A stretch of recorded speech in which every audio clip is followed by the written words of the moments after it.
9페이지 갑니다. 목적 확정할 수 있어야 되고 실현 가능해야 되고 적법 사회적 타당성이 있어라. 자, 넘깁니다. 만약 이 네 가지 요건에 빵꾸가 났어요. 흠결. 그러면 무효가 됩니다. 자, 이제 의사표시는 놔두고 3번 법률행위 목적으로 바로 갑니다.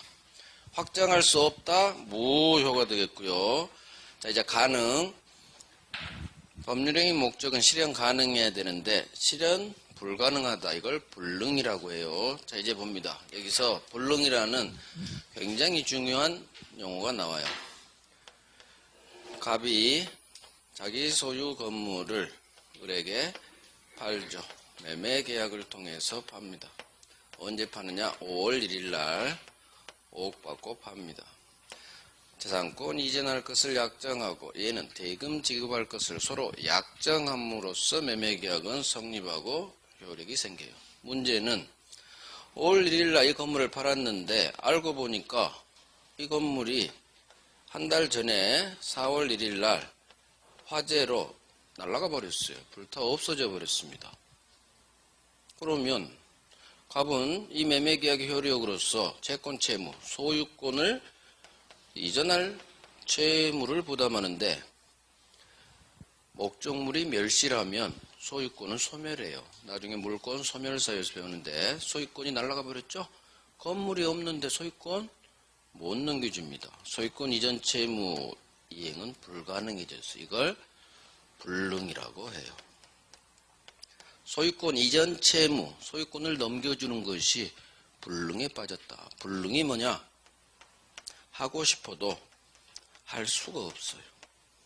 넘겨주고 싶어도 할 수가 없네요. 이게 불능이에요. 할 수가 없네. 나는 하고 싶어. 나는 너한테 소유권 넘겨주고 싶어. 하지만 건물이 날아갔어. 넘겨줄 수가 없어. 이걸 불능이라고 해요.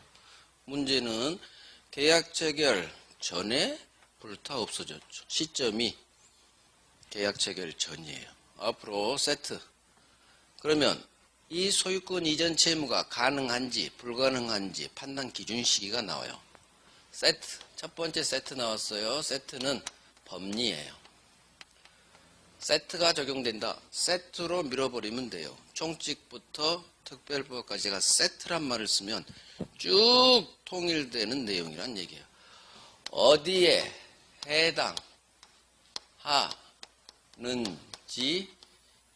여부에 대한 판단은 어느 시점을 기준으로 하느냐, 어느 시점을 기준으로 하느냐, 어디에 해당하는지, 즉 실현 가능한지 불능인지에 대한 판단은 어느 시점을 기준으로 가능 불능을 판단하느냐, 반사회에 해당하는지 불공정 법률행위 공정하지 못한지 어느 시점을 기준으로 판단해요. 세트. 법률행위 성립 당시를 기준으로 합니다. 법률행위 성립 당시, 성립이에요. 법률행위 성립 당시를 기준으로 어디에 해당되는지 여부를 판단해요. 즉, 이 건물 소유권 이전이 가능한지 불능인지 계약 체결 시점, 법률행위 성립 시. 법률행위 성립이 계약 체결 시점을 말해요. 또 요즘은 한자로 안 나오고 한글로 우리 지문을 많이 내요. 교수들이, 출제위원들이. 법률행위가 이루어진 때. 이 세 문장으로 나와요. 성립 당시, 계약 체결 당시, 법률행위가 이루어진 때. 이루어졌다가 성립, 한글화예요. 한글. 세트예요. 불능인지 여부, 반사회에 해당하는지 여부, 불공정에 해당하는지 여부. 어느 시점을 기준으로 판단하느냐? 법률행위 성립 당시에. 별 3개. 교재는 아마 없을 거예요. 어디에 해당하는지 여부에 대한 판단 기준 시기. 법률행위 성립 당시. 법률행위 성립 당시를 기준으로. 자, 불능에 해당하는 여부는 계약 체결 당시 기준. 계약하기 한 달 전에 이미 불타 없어졌죠. 이 그림을 기억하세요. 불능은 이 그림 기억하면 돼요. 계약 체결하기 전에 이미 멸실됐네. 계약 체결하기 전에 이미 이 건물이 화재 등으로 멸실했네요. 이미 건물이 날아갔기 때문에 소유권 이전 채무는 불능에 빠져요. 이 불능을 처음부터 불능이다 해서 원시적 불능 그래요. 자, 처음 시자죠? 처음부터 불능이에요. 계약 체결 당시부터 이미 불능입니다. 그러면 이 매매계약은 처음부터 불능인데 소유권 넘겨줄 수가 없죠. 불능의 대상은 소유권이에요. 이것도 기억이 아주 중요해요. 대금 채무 불능이란 건 없어요. 자, 미안해. 나는 5억 주고 싶어. 하지만 내가 줄 수가 없네. 왜? 돈이 없어. 나는 주고 싶어도 줄 수가 없네. 하지만 대금 채무는 불능이라는 말을 쓸 수가 없어. 왜? 얘한테 돈이 없는 거지. 한국은행에 돈이 아주 많아요. 대금은 불능이라는 상황이 발생하잖아요. 다른 돈이 있잖아요. 하지만 건물은, 소유권은 얘밖에 없어. 건물은. 따라서 다른 건물이 있을 수가 없어. 대체 불가능해요. 그래서 반드시 기억합니다. 불능은 오로지 소유권, 재산권 이전 채무가 불능에 빠져요. 대금 채무는 불능이란 말이 나오지가 않아요. 그래서 소유권 이전 채무가 이미 계약 체결 전에 건물이 불타 날아가서 이미 불능. 처음부터 불능이네요. 원시적 불능. 그러면 갑은 건물이 이미 날아갔기 때문에 소유권을 넘겨주고 싶어도 넘겨줄 수가 없죠. 그러면 이 매매계약은 계약서 썼는데 이 매매계약 어떻게 볼 것이냐요. 원시적 불능은 이 매매계약 효력이 인정하지 않습니다. 무효. 무효란 얘기는 아무런 효력이 없다는 거고, 을은 소유권 넘겨주세요 할 채권도 없고 소유권 넘겨줄 채무도 없고. 애웁니다. 계약 체결 전에 이미 멸실됐다. 처음부터 불능이네. 한자로 원시적 불능. 시험은 이게 나와요. 원시적 불능 매매계약은 무효다. 효력이 없다로 끝나야 맞는지. 그 다음 우리 시험 지문은 원시적 불능이란 5글자는 절대 뜨지 않아요. 계약을 체결하기 전에 건물이 화재 등으로 소실됐다. 이 경우 이 매매계약은 효력이 있다 없다 이렇게 나와요. 그래서 계약 체결 전에 멸실하면 빨리 머릿속으로 원시적 불능을 머릿속으로 빨리 생각하고, 그 매매계약은 나 외웠어. 원시적 불능은 무효. 효력이 없다. 끝나면 맞는 지문. 그런데 효력이 있다 하면 X지문 되는 거예요. 그래서 이 사례를 통해서 기억합니다. 계약 체결 전에 이미 불타서 날아가서 처음부터 불능, 원시적 불능. 효력은 매매계약은 무효. 이게 원시적 불능이에요. 그러면 또 이런 생각을 하죠. 아니, 건물이 날아갔는데 이 사람은 왜 팔았지? 그런 생각 하지 마요. 시험에 도움 안 돼. 시험에 도움 안 돼. 그러니까 제가 가르친 것만 하세요. 생각을 자꾸 확대하죠. 그러면 시험에 도움 안 돼요. 근데 얘기해 볼게요. 자, 이 사람은 경우수는 항상 2가지요. 불타 없어졌다는 사실을 알았을 수도 있고 몰랐을 수도 있겠죠.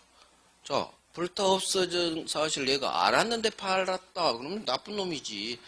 근데 대개 이 계약을 했다면 자기도 몰랐겠죠. 왜 이 건물이 어디 지방에 있어요. 시골에. 모를 수 있어요.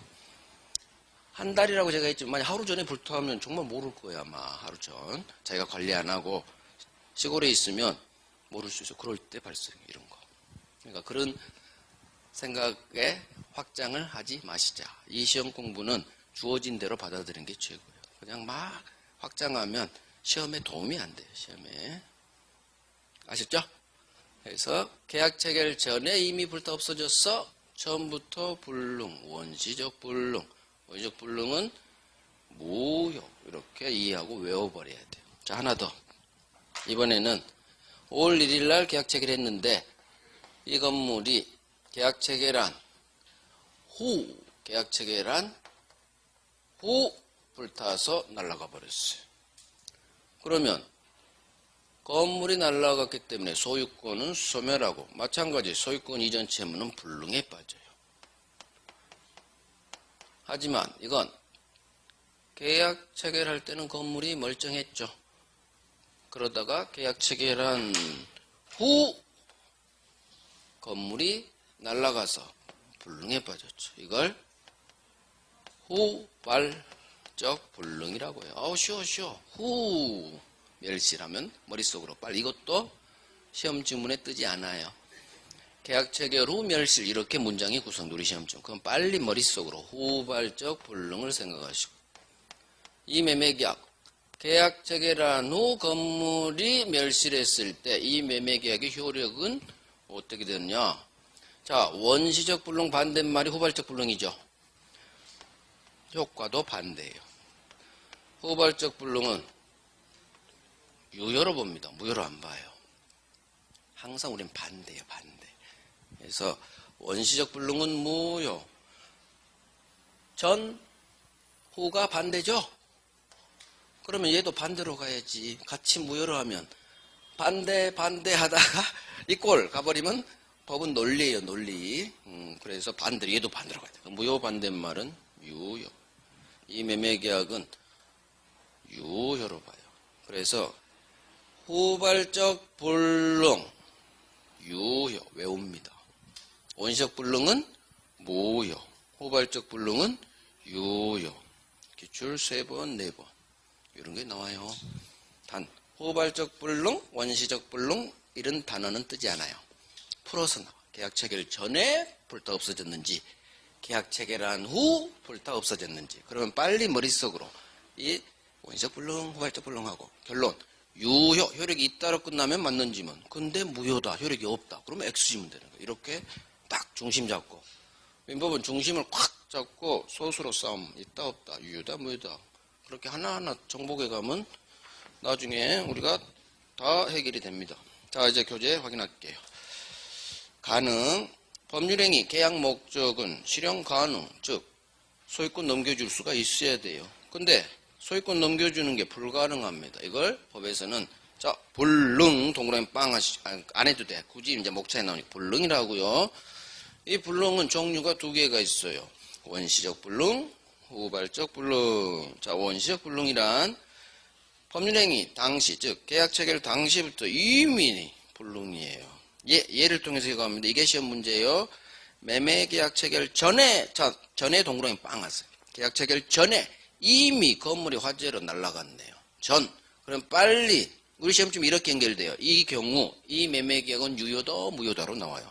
그러면 계약 체결 전에 이미 건물이 날아갔죠. 이 그림 연상이에요. 계약 체결하기 전에 건물이 날아갔죠.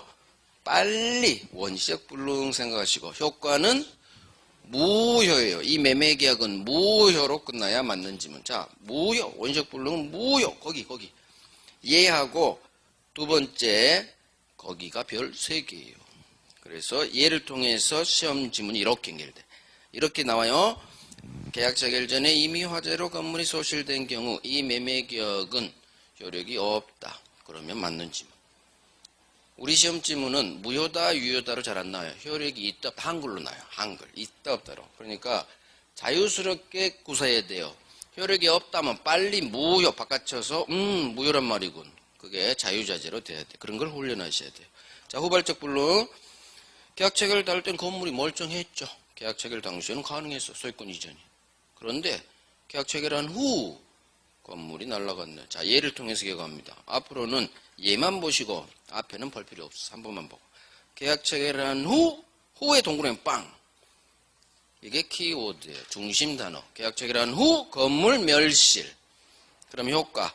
비록 후발적으로 불능이 났다 하더라도 소유권 이전 채무는 불능이죠. 하지만 이 매매 계약은 효력을 인정해줘요. 효력이 있다로 끝나야 돼. 즉 유효. 그래서 우리는 효력이 있다, 효력이 없다 5글자잖아요. 5글자를 외울 수는 없어요. 그래서 한자로 외워요. 원시적 불능은 무효, 후발적 불능은 유효. 이렇게 외우고 단 시험 지문은 무효, 유효로 뜰 때도 많지만 효력이 있다, 없다로 더 많이 떠요. 한글로. 그러니까 빨리 익숙해져야 돼요. 이건 이제 나중에 문제 풀 때 또 훈련하면 돼요. 그래서 여기도 후발적 불능 유효, 예하고 예 두 줄이 별 3개예요. 별 3개. 오케이. 이렇게 해서 불능 아주 중요해요. 나중에 이 후발적 불능과 관련해서 건물이 불타 없어졌죠. 계약 체결한 한 달 후 6월 1일 날 소유권 이전 채무는 불능에 빠졌어요. 우리는 소유권 넘겨받을 수가 없죠. 그럴 때 어떻게 이 법률 관계를 처리할 것이냐, 후속 조치 문제가 나와요. 그때 나오는 게 얘 잘못이 있느냐 없느냐에 따라서 채무 불이행 문제, 얘 잘못 없다 그러면 위험 부담, 반대 그 보복을 받을 수 있느냐 없느냐 위험 부담, 얘가 불냈어 책임져야지 채무 불이행, 이행 불능이 돼요. 그래서 이 후발적 불능과 관련해서 아주 중요한 내용을 계약법에서 배워요. 계약법에서. 그때 하면 돼요. 지금은 욕심내지 마시고 이것 자체도 시험 잘 나와요. 원시적 불능, 무효, 후발적 불능, 유효 외워야 돼요. 이런 건 외웁니다. 자, 적법 갑니다. 적법 일단 설명부터 할게요. 적법 법이 나오죠. 법 규정은 두 종류가 있어요. 자, 설명 들어봐요. 교재는 조금 이따 제가 읽어드려요. 법 규정은 임의 규정이란 게 있고 강행 규정이란 게 있어요. 강행 규정, 뭔가 느낌이 강하죠. 국민들 반드시 지키세요. 이런 법을 국민을 강행적으로 구속하는 법 해서 강행 규정이에요. 국민들 반드시 지키세요. 그래서 강행 규정은 우리 국민들이 반드시 지켜야 되는 규정을 말해요. 반드시 지켜야 돼요. 반대요. 민법이 좋은 게 항상 이분법이라겠죠. 항상 반대. 임의 규정은 뭐냐? 법은 있는데 안 지켜도 돼요. 안 지켜도 돼요. 안 지켜도 돼요. 즉 법은 A라고 되어 있는데 우리는 B로 할래요. B로 할래요. B로 할래요. 이게 가능해요. 강행 규정은 법이 A라고 되어 있으면 반드시 A로 해야지 B로 할 수 없어요. 만약 B로 했다. 이 특약은 무효가 돼요. 반드시 A로 해야 돼요. 반드시 지키세요. 강행 규정. 아니야. 임의 규정 안 지켜도 돼요. 이 임의가 마음대로예요. 내 마음대로 법 규정은 A라고 되어 있지만 나는 B로 할래요. 임의로, 자의로, 마음대로 그 말이에요. 임의로 법 규정의 적용을 내가 배제할 수 있다 해서 임의 규정 그래요. 그러면 아니 법은 지키라고 만들어졌을 때 우리 상식에 반합니다. 법은 지켜야 되는 거 아니에요? 법은 안 지켜도 돼요. 임의 규정이 있어. 임의 규정 안 지켜도 돼요. 뭐 도대체 어떤 법은 우리 국민들이 안 지켜도 되느냐? 계약법 파트 규정이에요. 우리가 배우는 정칙, 물권, 채권, 계약법 세 번째 동네 계약법 규정은 대부분이 임의 규정이에요. 즉 안 지켜도 돼요. 계약법 파트는 법이 A라고 규정해놨어도 갑과 을이 계약할 때 우리 B로 합시다. 가능해요. 왜 그러느냐? 계약법은 계약 자유의 원칙이 지배해요. 계약은 국민들 자유스럽게 하세요. 이게 계약 자유 원칙. 이게 우리 민법의 3대 기본 원리예요. 계약 자유 원칙, 법률행위 자유 원칙. 그래서 자유스럽게 법은 A라고 했지만 그냥 표준일 뿐이에요. 법 규정은 표준. 마치 표준 계약서 같이. 우리는 B로 합시다. 먹힙니다. 즉 계약 자유 원칙에 따라 꼭 법대로 계약 안 해도 돼요. 여기서 아주 중요한 말이 나요. 당사자 간의 갑과 을 간에 계약할 때 특약이 먹힌다. 특약 유효예요. 우리는 B로 합시다. 법은 A인데 우리 B로 합시다. 먹힙니다. 우리 계약법에 매매 파트에 매도인의 담보 책임이란 게 있어요. 내가 팔았는데 이 건물이 비과세요. 그러면 책임져야 돼요. 하자 있는 물건을 팔았을 때 매도인은 책임집니다. 법에 그렇게 돼 있어요. 하지만 내가 계약할 때 야 을 내가 만약 넘긴 건물에 비과세든 균열이 났든 나 책임 안 질 거야. 즉 나는 법은 매매 목적물에 하자가 있으면 책임지세요 라고 규정되어 있는데 나는 책임 안 질래 할 수 있어요. 상대방이 계약서에 사인한다면 상대방은 선택합니다. 아니 이놈이 책임 안 진다고? 아하 이걸 계약을 해 말어. 그런 고민합니다. 나는 안 살 거야. 그러면 계약 체결 안 되는 거고. 아니야 나 이 건물 꼭 필요해. 그러면 불리한 계약이라도 사인하는 거예요. 즉 특약은 당사의 불리한 특약으로 자기가 사인하면 구속돼요. 그래서 나 담보칭 안 집니다. 그렇게 선언해도 내가 어쩔 수 없이 이 건물이 필요하면 사인하는 거예요. 이게 불리한 계약이 사인하는. 하지만 이 특약은 먹혀요. 을한테 불리한 특약이죠? 먹힙니다. 이게 계약법 임의규정이라 그래요. 그래서 앞으로 계약법 파트에서는 계약 총론부터 임대차까지잖아요. 매매, 교환, 임대차. 임대차에서 임차인 보호를 몇 개 강행규정 빼놓고는 처음부터 끝까지 다 임의규정. 그 얘기는 총론부터 임대차 전까지는 무조건 특약 나오면 다 먹힌다. 이렇게 세트예요. 이것도 세트. 몰아버리면 돼요.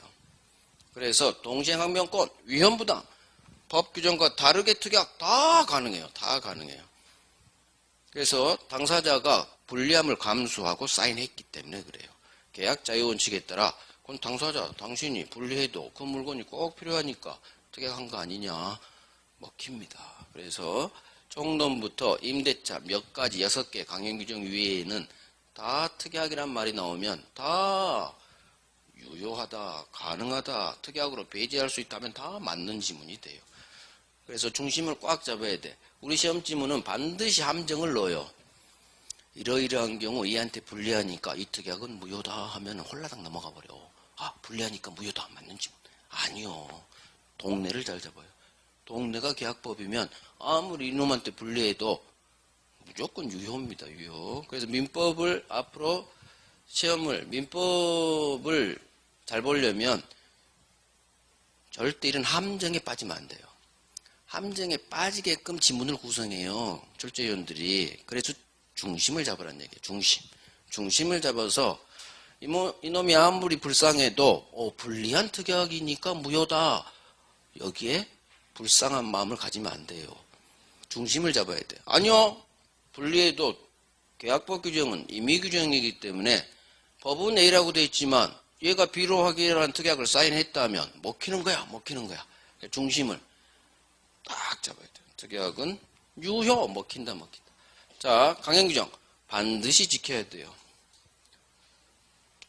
물권법 대부분은 반드시 지켜야 되는 강행규정이에요. 이유 물권법은 자 채권법하고 물권법의 반대죠. 물권, 채권 마찬가지. 계약 자유원칙이 지배하는 것과 다 자유가 없어. 물권은 자유가 없어요. 법정주의, 물권, 법정주의란 말이 나와요. 물권, 법정주의가 뭐냐? 물권의 종류와 물권의 내용은 법에서 정한 대로 주의 움직이세요. 물권은 힘이 세죠. 소유권, 절대권입니다. 힘이 세기 때문에 반드시 등기하세요. 공시제도가 나오고 법이 정한 대로 국민들 가세요. 법이 정한 내용과 다른 특약 안 됩니다. 법이 정한 대로 국민들 따르세요. 이게 물권법의 지배 원리예요. 그래서 계약법하고 물권법은 완전히 반대예요. 우리 물권, 채권 비교했잖아요. 계약법은 채권법이죠. 그래서 계약법이 채권법 동네라는 걸 반드시 인식하셔야 돼요. 채권은 자기 채무자에게만 상대권. 물권은 모든 사람에게 절대권. 완전히 다 반대야. 그래서 물권은 반드시 법에서 정한 대로 움직여. 이 얘기는 얘기했죠? 당사자 간의 한 특약 먹힌다 안 먹힌다.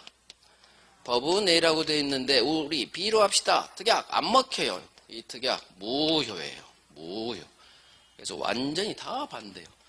그래서 하나를 알면 엎어치면 돼요. 진짜예요. 민법이 쉬운 게 하나만 정확히 알면 반대되는 놈은 반대 결과로 밀어버리면 돼요. 헷갈리면. 그래서 물권법, 지도원리, 물권법정주의. 물권은 법이 정한 대로 주의, 움직이세요. 민주주의, 사회주의. 주의는 이대로 가세요. 그거예요. 그래서 물권법정주의가 지배하는 물권법은 대부분이 강행규정. 즉 국민은 반드시 법이 정한 대로 물권관계를 설정해야 돼요. 문제는 자 강행규정은 우리 국민들이 반드시 지켜야 되는데 안 지킵니다. 세상살이가 법대로 갈 수가 없죠. 자, 위반했다. 강행규정 지키라고 만든 법을 위반했습니다. 당연히 법은 지키라고 만든 법을 안 지켰어요. 당연히 효력 인정하지 않습니다. 위반 시 효력을 주지 않아요. 효력이라는 게 당사자가 의도한 힘이거든요. 당사자가 의도한 힘 주지 않아요. 그래서 강행규정 위반했다. 무효 처리합니다. 무효. 효력 인정하지 않는다는 얘기예요. 문제는 우리 세상 삶이란 게 꼭 원칙대로만 갈 수 없어. 원칙이 있으면 항상 예외가 발생해요. 이게 원칙이에요. 따라서 앞으로 강행법규, 강행규정에 위반한 법률행위는 무효다. 이걸 가져가세요. 무효. 원칙이에요. 원칙. 지키라고 한 법을 안 지켰어? 그럼 법은 절대 보호하지 않습니다. 보호하지 않는다가 효력을 인정 안 해줘요. 당사자가 의도한 바를 달성 안 시켜줍니다. 이게 무효예요. 무효. 그런데 예외가 있어요. 예외. 예외적으로 비록 강행법규 위반했다 하더라도 무효로 보지 않아요. 유효로 보는 법 규정이 있어요. 그래서 강행규정은 반드시 지켜야 되는데 위반했을 때 원칙 무효라고 보는 규정이 있는데 예외. 위반했어도 무효로 보지 않아. 즉 무효로 보지 않는다. 이걸 유효라고 하죠. 유효로 보는 규정이 있어요. 원칙 규정, 무효로 되는 규정을 원칙대로 강행법규 위반했습니다. 무효로 되는 규정을 효력 규정이라고 하고요. 자, 효력을 인정하지 않죠? 그래서 효력 규정이에요. 위반 시 무효로 보는 효력 규정과 위반했지만 무효로 보지 않아 유효로 보는 단속 규정, 이렇게 또 강행 규정은 두 개로 구별돼요. 단속 규정이 뭐냐? 용어 자체에서 이해하면 돼요. 단속, 우리 단속된다고 하죠? 처벌, 행정벌, 과태료, 벌금 이와 같은 단속, 처벌만 받을 뿐 계약 자체의 효력은 봐줘요. 이걸 강행법규 중 단속 규정이라고 해요. 예를 들게요.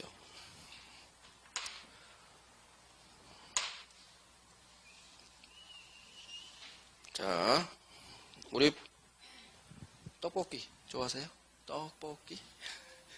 노점상 가서 배고픕니다.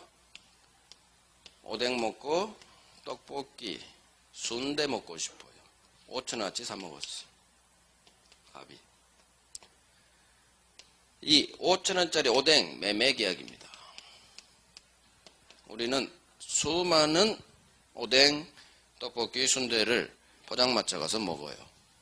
문제는 음식을 판매할 때는 식품위생법에서 허가받고 파라고 되어 있어요. 허가받아야 돼요. 음식 판매하려면.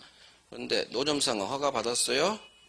무허가예요. 다 무허가 음식 판매 행위예요. 이 매매계약은 무허가 음식이에요. 즉 우리는 수많은 위법 행위를 하고 있어요. 이 사람도 위법, 나도 위법, 허가받지 않은 음식 먹고 알고 먹어요. 무허가라는 것 대부분 상식이니까 법에 위반되죠. 무허가 음식 판매는 식품위생법 법 위반 행위입니다. 앞으로 임의규정은 잊어버리시고 우리나라에 공포 시행된 법이 100%다. 99.9%가 강행규정이라고 생각하면 돼요. 즉 법은 반드시 지켜야 돼요. 우리 민법밖에 없어요. 임의규정은. 그래서 우리가 알고 있는 모든 법 딱 지켜야 돼요. 강행규정이에요. 지켜야 됩니다. 근데 안 지켰죠. 허가 없이 팔았고 나는 먹었고.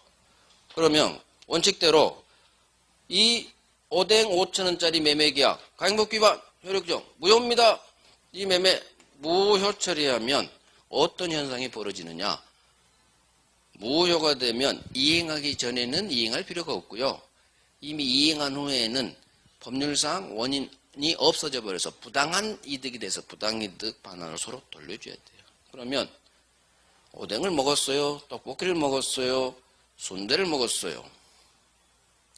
무효다. 그러면 이미 이행한 거. 나 5,000원 줬죠? 5,000원 돌려주고요. 나는 먹은 것 토해내야 돼요. 오바이트 해야 돼. 서로 부당이득으로서 반해야 돼. 자, 그러면 우리나라가 난리가 나겠죠. 무효로 볼 수 없는 이유예요. 무효로 볼 수 없어요. 아니, 법을 위반했는데 무효로 보자니 원칙대로 효력규정이 원칙이니까 원칙대로 가자니 모든 국민이 포장마차 다음날 가서 5바이트 해야 돼. 5바이트. 5,000원 받아가고 이 짓거리를 국민한테 강요할 수가 있을까요? 없을까요? 없는 거야. 그래서 예외가 발생하는 거예요. 원래는 무효 처리해야 돼요. 법 위반했으면 강행규정. 하지만 가만 보니까 안 되겠어. 이분도 보호해야 되고 우리 국민들도 보호해야 되고 결국 비록 강행법규 위반했지만 이거 자체를 무효로 보면 안 되는 거예요. 현실상. 그래서 단속 규정이 등장해요. 좋아. 당신 처벌만 받으세요. 단속만 되세요. 대신 이 매매계약 법률행 효력은 그냥 인정해 주겠습니다. 국민들을 위해서. 그래서 무허가 음식 판매행위는 비록 강행법규 위반했지만 무효로 볼 수가 없는 거예요. 그래서 유효. 이게 이런 규정을 단속 규정이라고 할 뿐이에요. 그래서 단속 규정이 나온 이유는 현실 때문에 나온 거예요. 현실. 누가? 대법원이. 그래서 법에는 단속 규정, 효력규정 그런 거 없어요. 다 대법원 판례로 쌓인 거예요. 어떤 법 위반은 현실상 이건 무효로 볼 수 없겠구나. 그런 사정이 있으면 무효로 안 보는 거예요. 누가? 대법원이. 우리 법에는 이거 단속 규정입니다. 이거 효력 규정입니다. 그런 말 하나도 없어요. 오로지 사건화 됐을 때 대법원이 이 법률행위 효력을 법을 위반했어. 하지만 이 계약의 효력을 인정해 줄까 말까 오로지 대법원이 고민해가지고 이거 원칙대로 무효 처리하겠다. 그러면 효력 규정이 되는 거고. 아니야. 이와 같이 비록 법은 위반했지만 이건 무효로 보면 우리 국민들이 불편하니까 그냥 유효로 해주자. 대신 얘는 처벌받게만 하자. 그래서 나온 게 단속 규정이에요. 단속 규정. 자, 하나 더 할게요. 갑을 병이에요. 갑 소유 아파트를 을에게 매매로 팔아요. 그런데 을이 다시 또 병에게 팝니다. 이걸 굴을전 써서 전매 매매계가 그래요. 굴을전 한번 굴려서 매매한다. 전매라고 해요. 문제는 우리 법이 누군가로부터 아파트를 사서 다시 딴 놈한테 팔 때는 당신 반드시 네 앞으로 소유권 이전 등기하고 얘한테 등기 넘겨주세요 라고 법에 규정되어 있어요. 부동산 등기 특별조치법이라는 법에. 근데 문제는 법대로 하려면 소유권 이전 등기, 등기 치고 등기가 이렇게 가고 이렇게 가야 돼요. 그런데 을이 생각합니다. 내 앞으로 등기하면 등기 비용 들고요. 그다음 가장 중요한 게 세금이에요. 양도소득세가 세금 그게 등기되면 노출돼요. 그래서 세금 내야 돼요. 그래서 세금 양도세를 안 내기 위해서 자기 앞으로 등기를 안 해버려요. 그 다음에 병 앞으로 바로 등기를 꽂아줘요. 자, 최초 매도인, 중간 매수인, 최종 매수인 해서 이놈이 중간자가 생략되고 맨 처음 놈에서 맨 마지막 놈으로 다이렉트로 등기됐죠. 이걸 중간자 을이 생략된 등기 해서 중간 생략 등기라고 해요. 중간자 을 등기가 생략된 채 바로 갑에게서 병으로 다이렉트로 등기 쳐졌다. 이걸 중간자가 생략된 등기, 중간 생략 등기라고. 문제는 을과 병 사이 등기하지 않은 채로 전매한 법률행 매매계약. 그 다음에 이를 통해서 병 앞으로 격려된 이 등기, 중간 생략 등기. 이 효력의 문제예요. 자, 당연히 등기하고 등기 넘기세요 라고 규정한 법을 위반했죠. 다 강행법규라겠죠? 강행규정 위반했어요. 그러면 원칙 강행법 위반했네요? 무효. 이 미등기 전매 매매 계약 무효. 이 등기도 중간생략 등기도 무효 하는 게 원칙이에요. 그런데 또 대부분이 고민합니다. 중간생략 등기 원칙대로 하면 강행규정 무효로 가야 되는데 대부분이 또 고민해요. 어떤 고민을 하느냐? 그래, 이건 무효 처리합니다. 그럼 무효 등기는 말소하죠? 말소해야 돼. 그런데 문제는 병이 말소합니다. 그 다음날 을 앞으로 등기 치고 자기 앞으로 등기, 하루 뒤에 등기가 또 나오네요. 왜? 5억 주고 샀거든요. 말소시킨들 병은 하루 뒤에 야 걸렸어 을 네 앞으로 등기 쳐 그 다음 나한테 넘겨.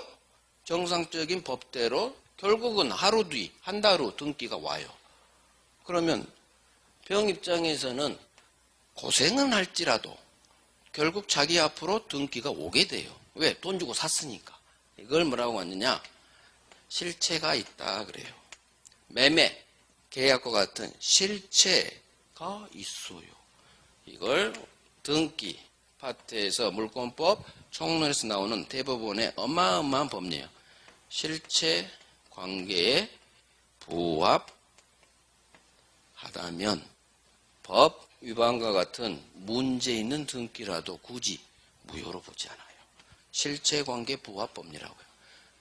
이 등기가 법을 위반했다는 등의 문제가 있어요. 무효 소지가 있어. 무효야 사실은. 하지만 돈 주고 샀네요. 결국 말소시킨들 결국은 병 앞으로 등기가 돼요. 며칠 후에. 그래서 실체관계가 있다면 비록 법 위반된 등기라도 유효로 봐줍니다. 즉 국민들 고생 안 시키게 하기 위한 대법원의 아주 넓은 마음이에요. 어차피 무효 처리한들 결국 오게 돼 있어. 왜? 돈 주고 샀으니까.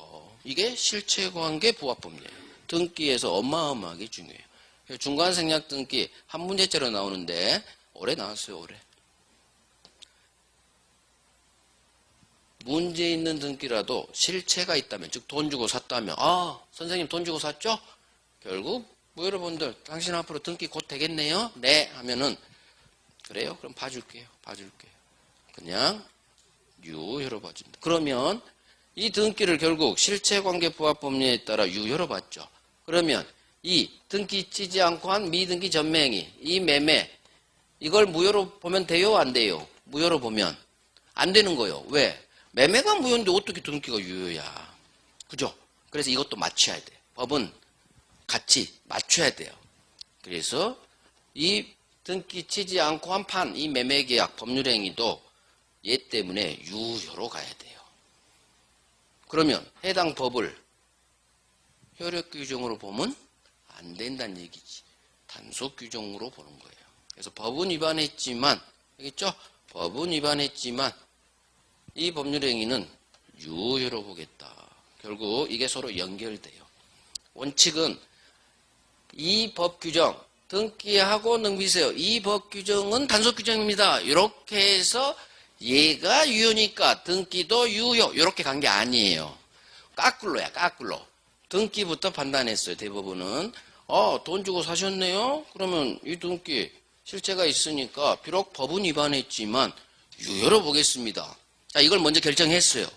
그렇게 보니까 법 위반한 이 법률 행위도 이걸 유효로 봤으면 이거 무효로 보면 논리가 안 맞네? 그래서 이 법률 행위도 유효로 볼 수밖에 없고, 그러면 결국 해당 등기하고 넘기세요. 이 법 규정은 결국 단속 규정으로 볼 수밖에 없는 거예요. 그래서 논리는 까꿀로 같지만 우리는 상관없어. 어찌됐든 미등기 전매행위 유효, 중간생략 등기 유효. 우리 시험에 이거밖에 안 나와요. 특히 중간생략 등기 유효다. 이거 기출 5번이요. 5번. 죽으라고 나와요. 가장 중요한 게 이거예요. 중간생략 등기는 유효인데 그냥 무조건 외우지 마시고 돈 주고 샀죠? 실체관계 부합. 이 법리에 따라 비록 법을 위반한 문제 있는 등기지만 유효로 봅니다. 다만 당신들 걸렸으니까 세금 내세요. 처벌받으세요. 처벌은 별도야. 민법하고 관계없어. 처벌은 행정법 영역이고 민법 영역에서는 이 계약, 법률행위나 이를 통한 등기 이건 유효로 봐주겠다. 이게 중간생략 등기예요. 나중에 물권법에서 한 문제짜리 나오니까 거기 또 할 거예요. 총칙에서는 중간생략 등기는 유효다. 해당 법규정 단속 규정이다. 자 봅니다. 적법 이제 정리할게요. 법 조문이 하나 나오죠. 제 몇 조는 앞으로 이제 보지 말아야겠어요. 괄호 열고 임의 규정. 법률행위 당사자가 법 규정 중 소홀량은 풍속, 기타 사회질서와는 관계없는 규정이에요. 없는 규정과 다른 의사를 당사자가 다른 의사를 표시했대요. 그때는 이놈 얘 의사에 의한다. 아우 말이 어려워요. 법조문이 이렇게 어려워. 한번 읽어서 뭔 소리인지 하나도 몰라요. 다시 한번 읽어야 돼. 법률행위 당사자가 계약 당사자 가불이 이렇게 가불로 바꿔서 이해돼요. 법 규정 중 소홀량한 풍속 기타 사회질서 자 줄여버립니다. 사회질서와 관계없는 규정이래요. 그러면 사회질서와는 관계없는 규정이면 좀 강한 규정 같아요? 좀 덜 떨어진 규정 같아요? 강한 규정은 아니죠? 사회질서 관계없대. 그러면 덜 떨어진 규정이요. 이게 바로 자 밑에 써요. 임의규정이에요. 이게. 선량한 풍속 기타 사회질서 관계없는 규정. 이게 임의규정이요. 관계없기 때문에 안 지켜도 된다는 얘기예요. 임의규정과 갑과 을이 다른 의사를 표시했대. 즉 법규정은 A로 돼 있는데 갑을이 다른 의사 B로 하겠다고 표시한 거예요. 그러면 먹혀요 안 먹혀요? 이 의사 먹혀요. 이게 특약이 유효하다 그 얘기예요. 그 의사들 법규정과 다른 의사대로 따른다. 그래서 임의규정을 의미하는 법 전문이에요. 이 전문 자체는 직접적으로 거의 안 나와요.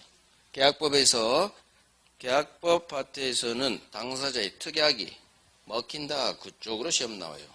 그래서 이 전문은 그렇게 중요하죠. 단지 읽고 무슨 말인지는 파악해야 돼요. 왜? 전문 자체가 30년에 한 번씩 흘러가는 걸로 나올 수도 있거든요. 이해가셨죠? 관계없어? 임의규정. 임의규정은 안 지켜도 되니까. 다른 의사를 당사자가 특약했다. 의사가 특약이에요. 그러면 그 특약에 따른다. 그 의사의 말돼 이렇게 이해하면 돼요. 그래서 밑에 이제 내용 갑니다. 사회질서 관계 없어요. 따라 당사자가 마음대로 임의로 배제할 수 있는 규정, 즉 안 지켜도 되는 규정. 이게 임의규정이에요. 말 그대로 임의규정은 우리 국민들이 마음대로 안 지켜도 되는 규정. 이렇게 이해를 해버렸어요. 자, 다음 페이지. 계약법 파트죠. 계약 자유원칙이 지배하기 때문에 계약법 규정 대부분은 임의규정이에요. 즉 안 지켜도 돼요. 따라서 법은 A라고 되어 있지만 갑과 을이 계약할 때 우리 B로 해 라는 특약 먹힙니다. 자, 그게 가장 중요해요. 임의규정 배제할 수 있기 때문에 우리는 안 지킬 거야. 우리는 B로 할 거야. 우리는 B로 할 거야. 특약 우선. 그 밑에 이 특약 밑에 유효. 계약법 관련 특약은 유효 두 글자를 적어놓으세요. 거기에 별 3개. 계약법 밑줄. 특약 유효. 대부분이 임의규정이기 때문에 안 지켜도 된다. 우리는 B로 하겠다. 됩니다. 자, 강행규정. 선량한 풍속 기타 사회질서 관계 있는 규정이겠죠. 이제 반대니까. 그래서 사회질서 관계 있는 규정이기 때문에 반드시 지켜야 돼요. 반드시 강행적으로 국민을 구속한다. 반드시 지킵니다. 물권법 규정은 물권 법정주의가 지배해요. 법정 물권 관계는 법이 정한 대로 움직이세요. 당사자들 그대로 따르세요. 이게 물권법 파트예요. 따라서 물권법 대부분은 국민들 반드시 그대로 따라야 되는 강행규정 이런 거 이해하면 되고, 그런데 강행규정은 다시 두 가지로 나뉘어요. 위반 시 원칙대로 효력이 인정 안 돼요. 위반 시 무효가 되는 효력 규정하고, 두 번째 위반했지만 예외. 효력은 봐주겠다. 어쩔 수 없이 봐주겠다. 여러 이유상. 위반해도 처벌 단속만 될 뿐 법률행위 효력은 유효로 봐줘요. 이런 걸 단속규정. 시험은 예가 나와요. 무허가 음식 판매 행위. 중간 생략. 여기 별 3개예요. 2개 다 무허가 기출 3번. 중간 생략 등이 5번. 죽으라고 나와. 이 파트에서 나오면 예가 나온다는 얘기예요. 예가. 무허가 음식 판매 행위하고 중간 생략. 특히 중간 생략 등기. 갑을병 머릿속에 그려야 돼요. 갑에게서 다이렉트로 중간자가 생략된 등기. 나중에 물권법에 또 할 거예요. 그래서 해당 법 규정은 위반했지만 무효로는 보지 않겠다. 단속 처벌만 할 뿐 법률행위 효력 자체는 인정해주겠다. 이걸 단속규정. 우리 시험에는 단속규정, 효력규정 이런 말 안 떠요. 어떻게 나오느냐. 무허가 음식 판매 행위는 유효다 무효다 이렇게만 떠요. 그러니까 단속규정 4글자 절대 안 떠요. 몰라도 돼요. 단지 무허가 음식 판매 행위는 유효다. 중간 생략 등기는 유효다. 이걸 판단하기 위한 사전 작업일 뿐이에요. 오케이. 사회적 타당성, 반사회 불공정. 여기까지 빨리 해버릴게요. 자, 이제 동네가 얘기해요. 불능받고 임의규정, 강행규정 받죠? 자, 여기 사회적 타당성이 있어야 유효인데 사회적 타당성이 없어요. 반사회 공정하지 못해요. 자, 법조문만 볼게요. 반사회 질서 법률행위, 사회 질서에 위반한 반사회 법률행위, 줄여서 반사회 그러세요.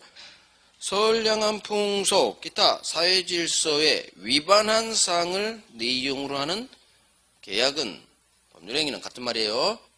법률행위를 자꾸 계약으로 읽어버려요. 그게 훨씬 이해하기 쉬워요. 무효입니다. 효과. 반사회 내용 있는 계약은 당연히 법이 보호해줘요, 보호 안 해줘요? 보호 안 해요. 그래서 효력 인정하지 않아요. 그래서 반사회적 법률행위는 효력 인정하지 않습니다. 자, 강행법 위반 무효. 앞으로 단속 규정은 생각하지 마세요. 강행법 위반했다 무효. 원칙을 생각하셔야 돼요. 우리 시험은 강행법 위반했다가 무효를 전제로 갑니다. 예외인 단속 규정은 생각하지 마세요. 이제 강행법 위반 무효. 반사회도 무효예요. 나쁜 짓거리 한 국민들 법이 보호하지 않아요. 그리고 효력 인정하지 않아요. 이렇게 가져가야 돼요. 반드시 지키세요. 위반했어요? 무효. 강행법 위반 무효. 선량한 풍속 기타 사회질서 위반했대요. 어마무시한 말이 이 말이에요. 선량한 풍속 기타 사회질서.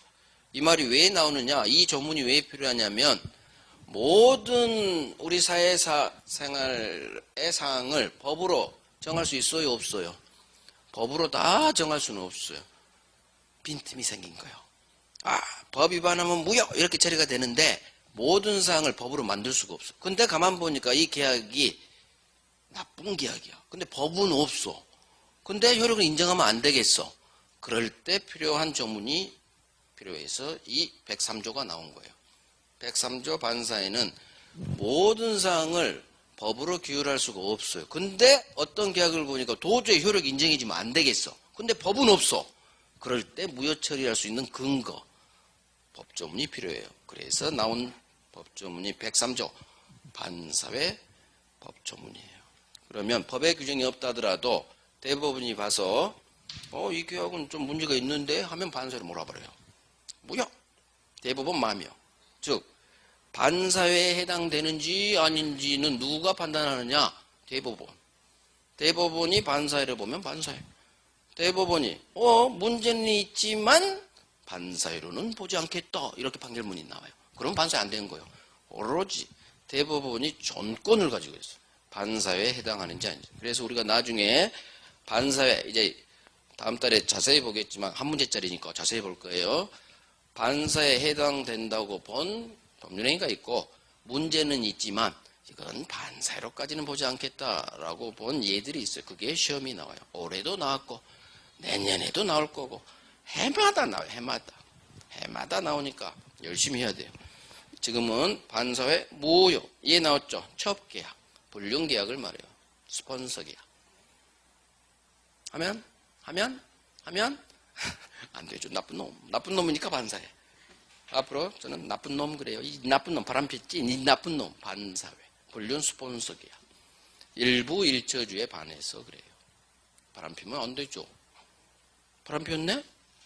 단순 계약이 아니라 증여 계약이 결부돼. 돈하고 관련돼요. 반사회 무효입니다. 그 다음, 도박하기 위해서 돈을 빌려요. 도박자금 대여, 금전 소비대자금. 도박. 하면 돼요? 하면 안 돼요? 하면 안 되죠. 우리 건전한 상식하에서 나쁜 놈. 따라서 이것도 반사회에 해당돼요. 그냥 애우지 말고 이해하면 돼요. 첩계약, 바람핀 놈, 나쁜 놈, 반사회. 도박했어? 이 나쁜 놈. 반사회. 이렇게 이해하면 돼. 앞으로 그걸로 다 해결돼.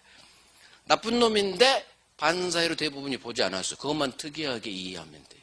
이유가 있어. 반사회로 나쁜 놈인데 대부분이 반사회로 보지 않는 것들 다 이유가 있어요. 자, 불공정. 당사자의 궁박, 경솔 또는 무경험으로 인하여 현저하게 공정을 잃은 법률행위는 효과 무효입니다. 자, 당사자의 궁박, 경솔 또는 무경험, 경험이 없대요. 그로 인해서 현저하게 공정을 잃은 계약을 했어요. 이건 예를 들게요. 갑이 을에게 토지를 팔았는데 10억짜리를 갑소유 토지든 건물이든 부동산을 을에게 팔았는데 10억짜리인데 돈이 아주 급해요. 왜? 서울에 사는 아들놈이 1억을 빨리 융통해 주세요. 아버지한테 SOS를 친 거예요. 아들 왜 제가 도박 빚이 졌어요? 조폭이 저 죽이려고요. 아버지 빨리 1억 보내. 전화가 왔습니다. 돈이 어디 있어요? 시골 사는 아버지께서. 이 아버지가 대학 교수야. 교수 출신 은퇴하시고 시골에서 유유자적 생활하고 있는데 아들한테 얘기합니다. 아들 도박 빚은 갚을 필요 없어. 반사에는 나중에 보겠지만 안 갚아도 돼요. 무효니까. 아버지 저 조폭한테 쫓겨요. 빨리 보내요. 아 그래? 알았어. 현금은 없고 토지 10억짜리를 금매로 내놔요. 부동산에 내놓습니다. 안 팔립니다. 시골이라 안 팔려. 5억이라도 팔아주세요 라고 중개사께 요청했지만 안 팔려. 그러던 중 을이 찾아와요. 어이 갑 당신 돈 급하다며? 나 다 들었어. 자식이 조폭한테 쫓긴다며? 나한테 1억에 팔아요. 1억에. 을이 꼬십니다. 자기가 1억이면 사겠다고. 갑은 고민합니다. 10억짜리를 이놈한테 1억에 팔아? 팔아야지. 아들을 사랑하는 아버지라. 팝니다. 매매계약. 10억짜리 토지를 반대급부는 얼마 받았어요? 1억. 급부와 반대급부 간의 현저한 불균형이 있죠. 10억짜리를 1억에 팔았으니까. 급부는 준 것은 10억 가치 토지. 지가 받은 것은 1억. 급부와 반대급부 간의 현저하게 불균형. 이게 현저한 불균형이 있죠. 이것만 있으면 안 돼요. 이 사람이 주관적으로 공박 또는 경솔 또는 무경험이라는 요건 중 어느 한 가지만 해당되면 돼요. 공박, 대부분 공박이에요. 급박한 공궁이에요. 아주 급한 공궁. 대부분 돈이에요. 돈이 급하죠. 경제적 공박. 심리적으로도 급해요.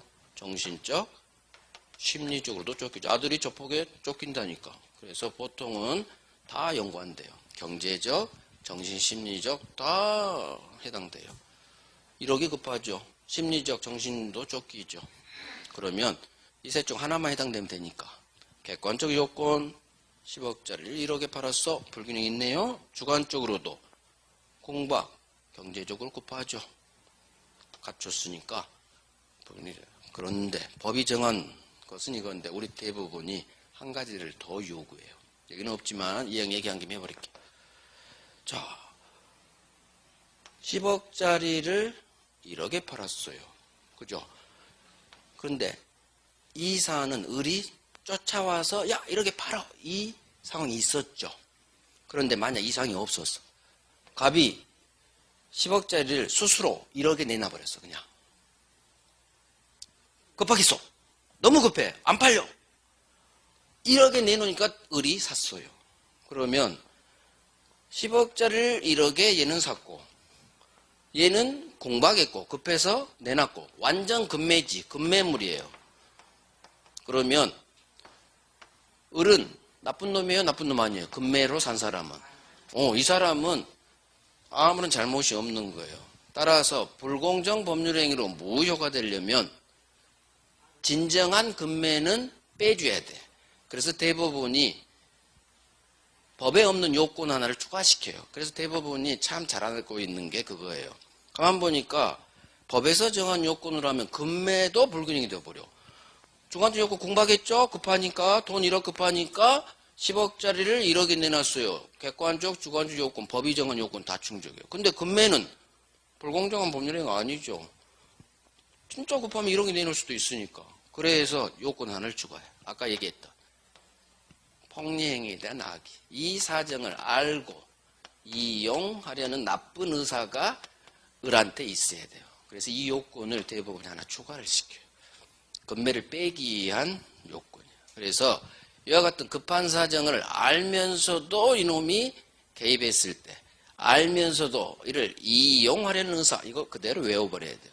이러한 사정을 알면서도 이를 이용하려는 나쁜 의사가 있을 때 비로소 불공정 법률행위에 해당돼요. 그러면 이 매매계약은 무효예요. 단지 갑은 이놈이 나쁜 놈이죠? 갑은 피해자라는 사실을 반드시 아세요. 피해자. 얘는 폭리자. 폭리를 취했다. 10배 장사했잖아요. 폭리자, 피해자라는 사실을 아셔야 돼요. 피해자. 그래야 나중에 효과에서 구별이 돼요. 피해자예요. 피해자. 이 불공정한 법률행위, 반사회에 해당하는 예시 규정이다. 그거까지 아셔야 돼요. 그러니까 불공정은 기본적으로 반사회적 법률행위예요. 그런데 법 조문이 하나 독립적으로 104조로 넣어놨을 뿐이에요. 그래서 불공정, 첫 번째 기억하실 것, 불공정 법률행위는 반사회적 법률행위에 해당한다.